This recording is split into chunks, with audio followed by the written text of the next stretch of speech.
Hello, everybody. Thanks for being here yet again.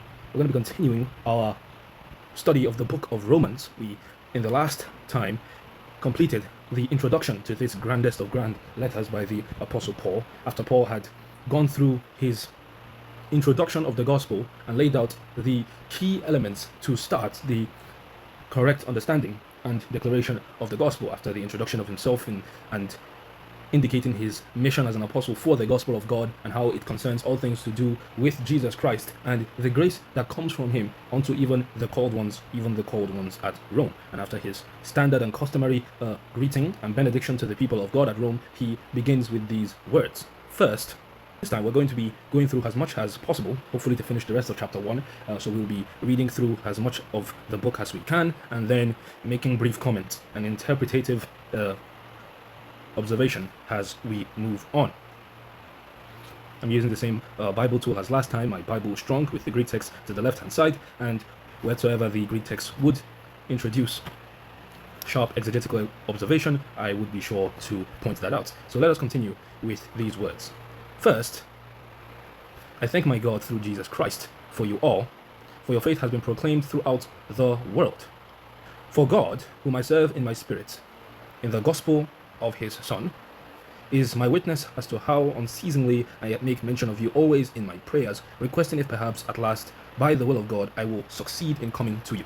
Remember I said in the last time, indicating that the Church of Rome was not a church that Paul himself had founded, but having news reached him concerning the acceptance of the gospel at Rome, he had been consistently and earnestly intending to meet these people and further speak with them concerning the gospel for which they have now accepted. As you see, he states that their fame, the fame of their faith, has been proclaimed throughout the world. The Greek here is actually en holo to cosmo.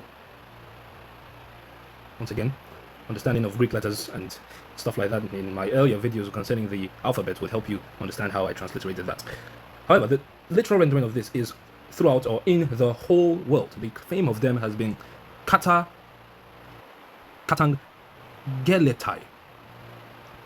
proclaimed throughout the whole world. It has been broadcasted everywhere. Now, understand that he is not using the term whole world or cosmon here, the term for world. He's not using this to indicate that everybody, every single place, and every human being of all time had received this news that was proclaimed concerning the faith of the Romans, but this is one of those places where you can see the term world does not necessarily mean every single human being. And it will be good to point out when you look at all those universal passages that deal with world to always be sure to judge from the context of what is said, the scope of the universal term. So manifestly this is throughout the entire Roman Empire, which was basically the world leading power at the time, and this was the headquarters of the world leading power, the very great city of Rome itself. Moving on, he says, always in my prayers requesting, if perhaps now at last by the will of God I will succeed in coming to you, for I long to see you so that I may impart some spiritual gift to you, that you may be established, that is, that I may be encouraged together with you while among you, each of us by the other's faith, both yours and mine. So like I said, he didn't establish this church, but knowing what has come of their faith and their eagerness to know the will of God, he is praying to God consistently so that he would come to impart to them more spiritual gifts so as to what? Establish them, so that they may be established.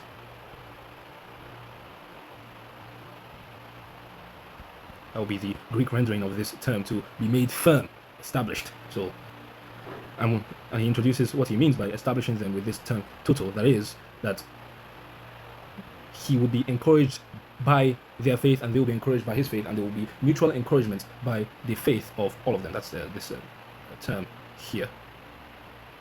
The faith of you and of me, exactly. I want you to be unaware, brothers and sisters, that I have often planned to come to you and have been prevented so far, so that I might obtain some fruit among you also, just as among the rest of the Gentiles, for I am under obligation both to the Greeks and to the uncultured, both to the wise and to the foolish. So for my part, I am eager to preach the gospel to you also who are in Rome. So you can see the Apostle Paul here speaking to them that he doesn't want them to be ignorant of the fact that all this, his eagerness or zeal to see how they're doing in the faith is not just mouth. It's not just him spouting out empty words that he has consistently been trying to come, but through things beyond his control, he has been prevented, and he wants to come in order that you can see one of Paul's favorite terms, that hina. They call it the hina clause. In order, so the term for in order that kind of thing, to show intention. So that that's what it's translated as in the NASB. I may obtain some fruit among you also, just as among the rest of the Gentiles. So in this Romans 13, there are some people that come out now talking about the ambiguous antecedent.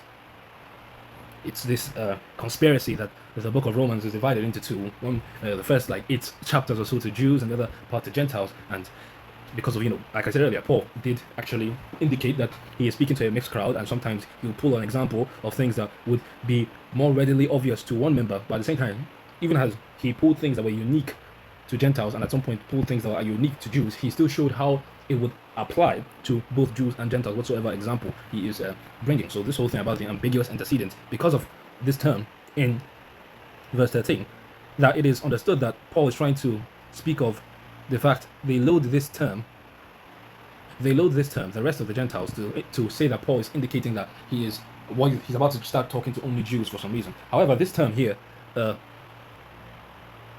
loipios, the root form, this is the term used as well in 2 Peter 3, where the Apostle Peter speaks of Paul's letters and talks of the rest of the scriptures. And the same people that talk about this ambiguous antecedent thing would go to that place to prove that Peter is indicating that Paul's letters are scriptures.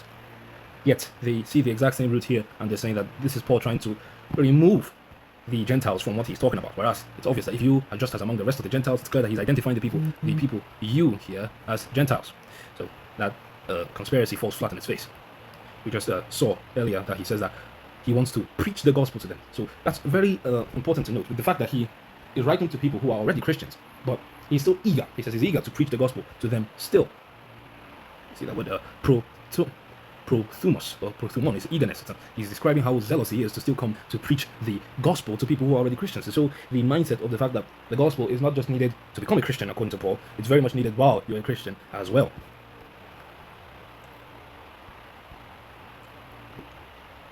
And then we see his famous statements that, for I am not ashamed of the gospel. The very gospel that I want to preach to you, I am not ashamed of it, for it is the power of God for salvation unto everyone who believes, to the Jew first, and also to the Greek.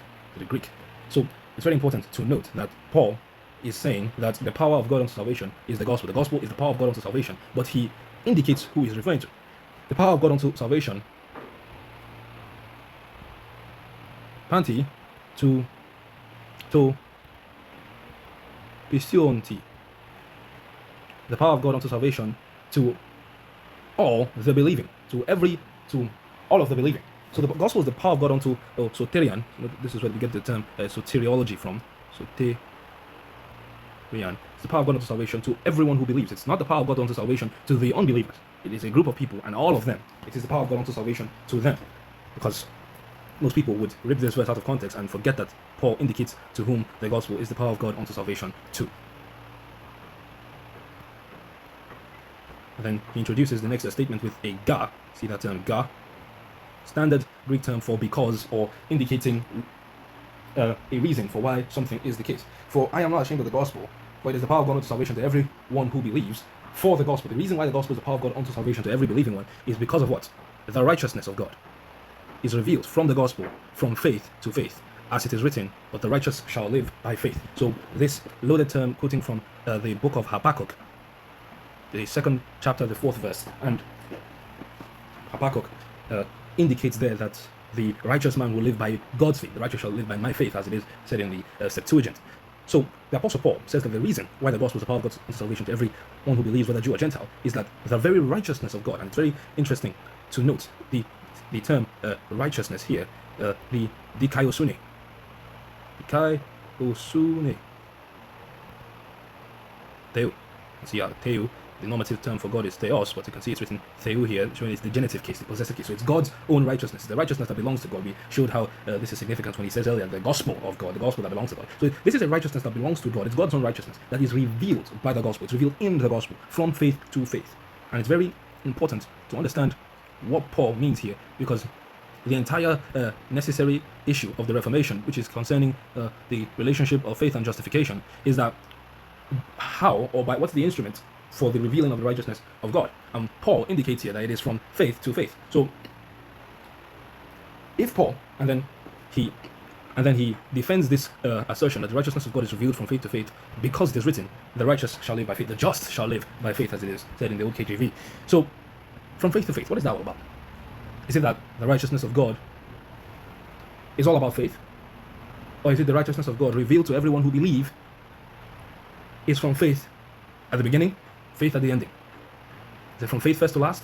Or what else is Paul referring to concerning the revelation of the righteousness of God? This is a very precise and important exegetical question, and you can't skip over what he means by the statement. And you would notice how Paul uses this phrase, the just shall live by faith. He quotes this as well in his letter to the Galatians, where he says that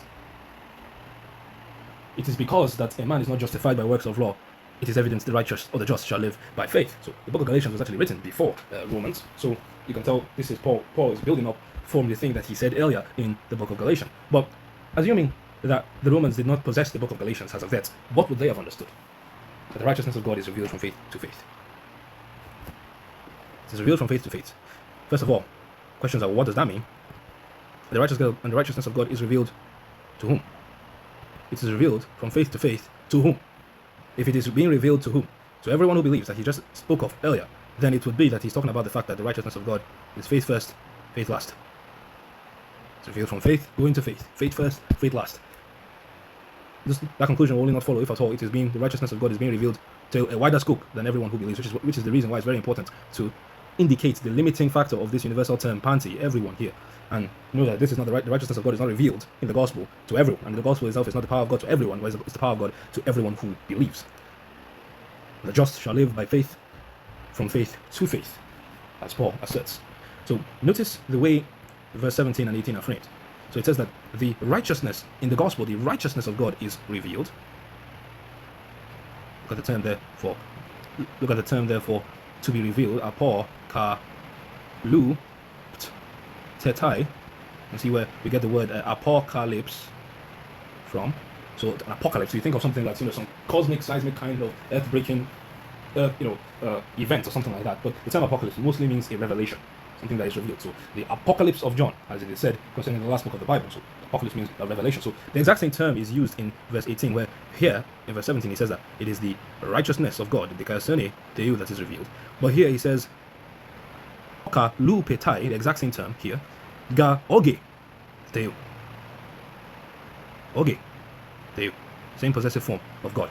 The oge of God, the wrath of God, is what is being revealed against all unrighteousness and all ungodliness. So in the gospel, the righteousness of God is revealed from faith to faith to everyone who believes, but the wrath of God is revealed against all ungodliness and unrighteousness of men, of people. So moving into this malediction of Paul, for the wrath of God is revealed from heaven against all ungodliness and unrighteousness of men who suppress the truth in unrighteousness, because that which is known about God is evident within them, for God had made it evident to them. For since the creation of the world, his invisible attributes, that is, his eternal power and divine nature, have been clearly perceived. So as Paul begins to unpack the good news, he first spoke of the fact that in the gospel, in the good news, the righteousness of God is revealed. But there is something else, wherewith it is the wrath of God.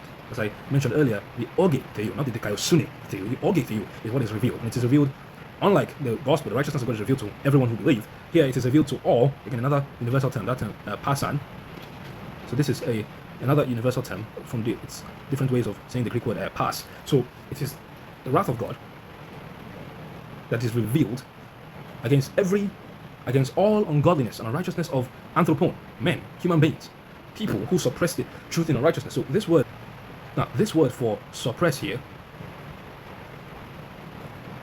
from this Greek term katako, means to hold down, to repress. You're holding down the truth. It's like if you take a ball, a pumped ball, a basketball, a football, and put it inside the water, and obviously it has air inside, so it's obviously going to be floating, but you're using your strength to hold it down on the water. So that's the kind of image that's going on. So that's what people are doing to the truth of God. They are holding down the truth, and the action of holding down the truth is adikia. That's from that same term, the kaiosune, that is from the opposite of its size. That is the opposite of righteousness, unrighteousness. It's an unrighteous act to be holding down the truth that you know.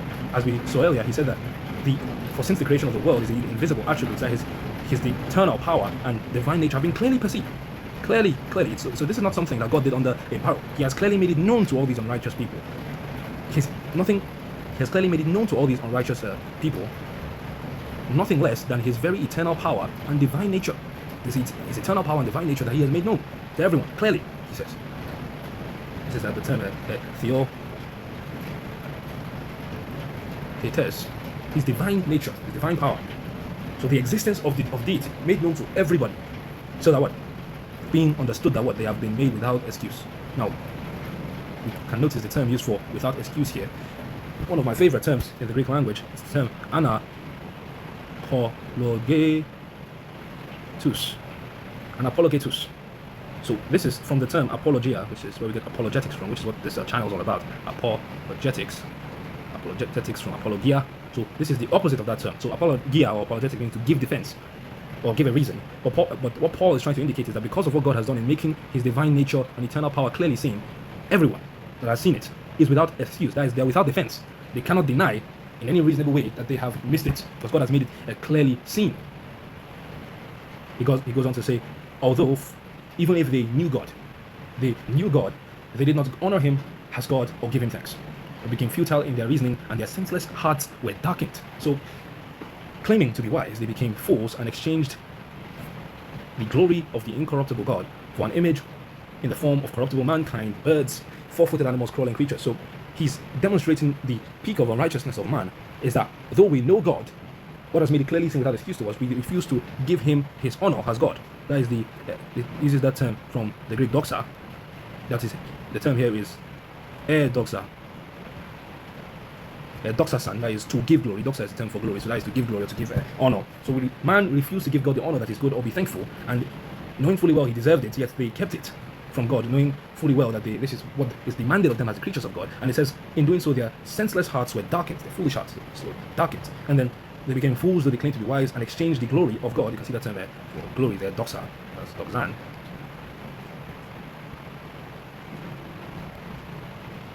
Another variation of that term for glory there, doxan. They exchanged the glory of the incorruptible God for the image of creatures, essentially. And so he begins to speak of the reaction of God to such a thing, that God gave them up to vile impurity, into the lust of their hearts, so that their bodies will be dishonored among them, for they exchanged the truth of God for falsehood. See here, alethean, that's the truth, that's for the truth of God. And then the root is pseudos, that is lie, falsity.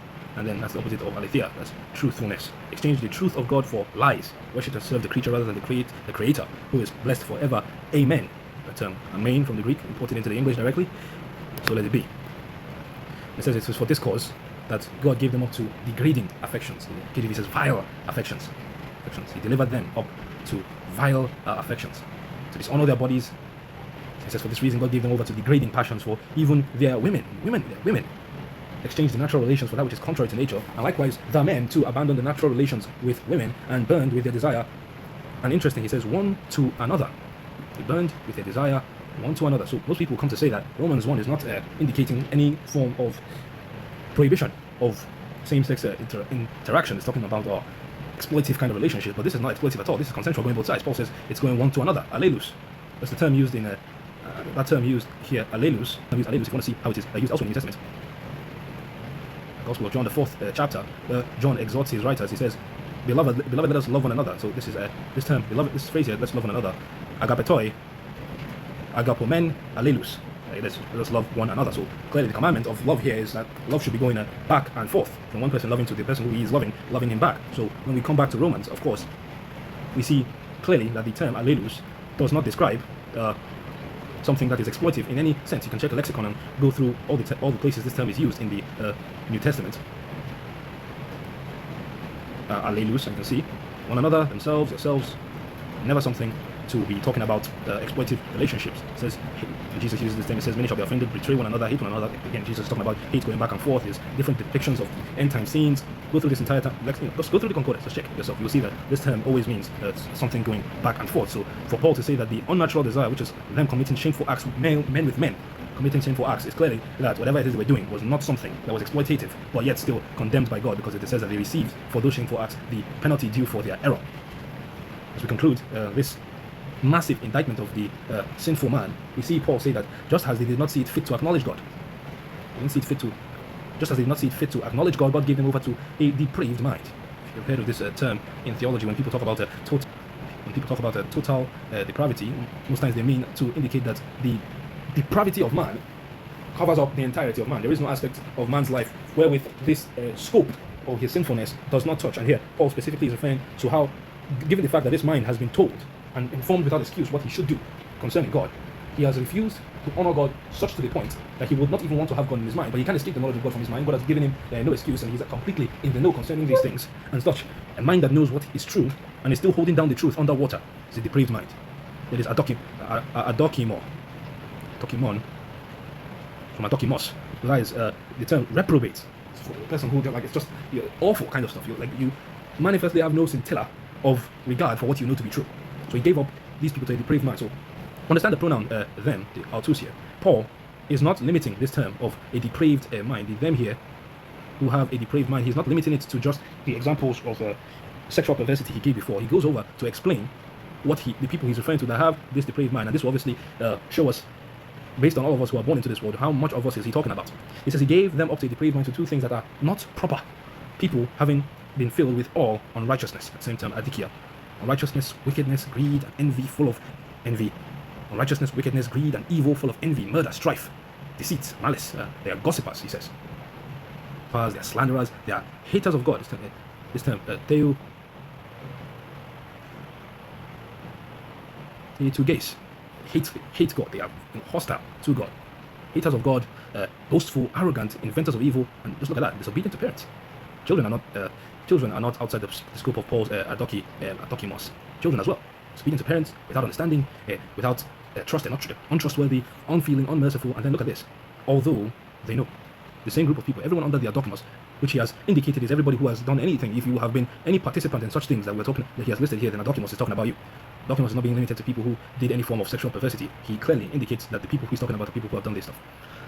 And although they know the righteous ordinance of God, those who practice such things are worthy of death, not only do the same, but also approve of those who practice it.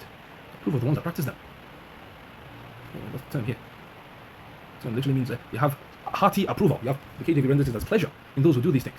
So the depraved mind is described as one. You know God's rule, that those who, the judgment of God is that those who practice such things are worthy of death by the hand of God himself. And yet, knowing fully well the consequence for these things, you still go on while doing them, encouraging people to do the same.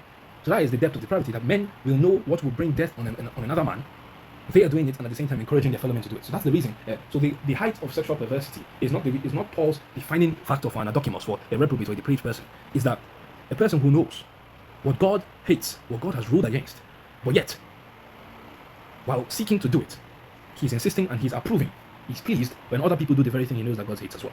That's how gruesome the term is. And obviously, we can all testify that we are all guilty of doing this in our lives. We've obviously done this before. So even as Paul was obviously trying to be very Gentile specific, because he's trying to indicate that people know this thing without having the written law or revelation of God coming to them as the Jews were having it. God did not allow anybody to be left out of the knowledge of what they should or should not do. Everybody knows inherently that it is wrong to slander, it is wrong to be hateful, it is wrong to invent evil, it is wrong to disobey your parents. Everybody knows this stuff.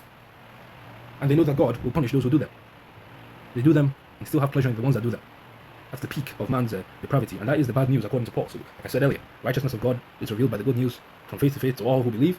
But the bad news is that the wrath of God is revealed against all unrighteousness and ungodliness of men. And he describes vividly what he means by unrighteousness and ungodliness of men. The fact that men, knowing the truth of God, whatsoever thing that is true, they know it comes from God, and having the truth in their minds communicated to them inexcusably, they hold it down. It's not just an inconsistency with the truth. They willingly know what is true and choose to push it down underwater. And it manifests in various ways, not as things as vile as the sexual perversity he talked about, and things that seem as common as disobeying your parents. Everybody knows righteous ordinance of God. Those who do such things worthy to die. Yeah, everybody still does them and approves of the people doing them, and that's the bad news. That God is not going to be silent concerning these things. He is ongoingly revealing his orge, his wrath. And there's nobody that can escape the gaze of God. So that's the bad news. So Paul will continue this trajectory he's going to speak of how bad the state of mankind is with respect to God. And it is only when he has completely removed every ground under the feet of man as a sinner that he will then reveal the full scope of what the good news is. He has introduced it in various terms. He has obviously indicated it is rooted in the historical reality of the person and work of Jesus Christ and Jesus Christ's calling, and the fact that it is very much from faith to faith, and it has to deal with the revelation of the righteousness of God. But of course, you can't speak of God revealing his righteousness to men without speaking of the unrighteousness of men. So before you get the good news completely, you have to get the full understanding of the bad news. So we've done a fair amount. It's lovely that we were able to go through the entire book of Romans, the first chapter, and we will be continuing from here next time. Hope this all blessed you, and may you all have a blessed day.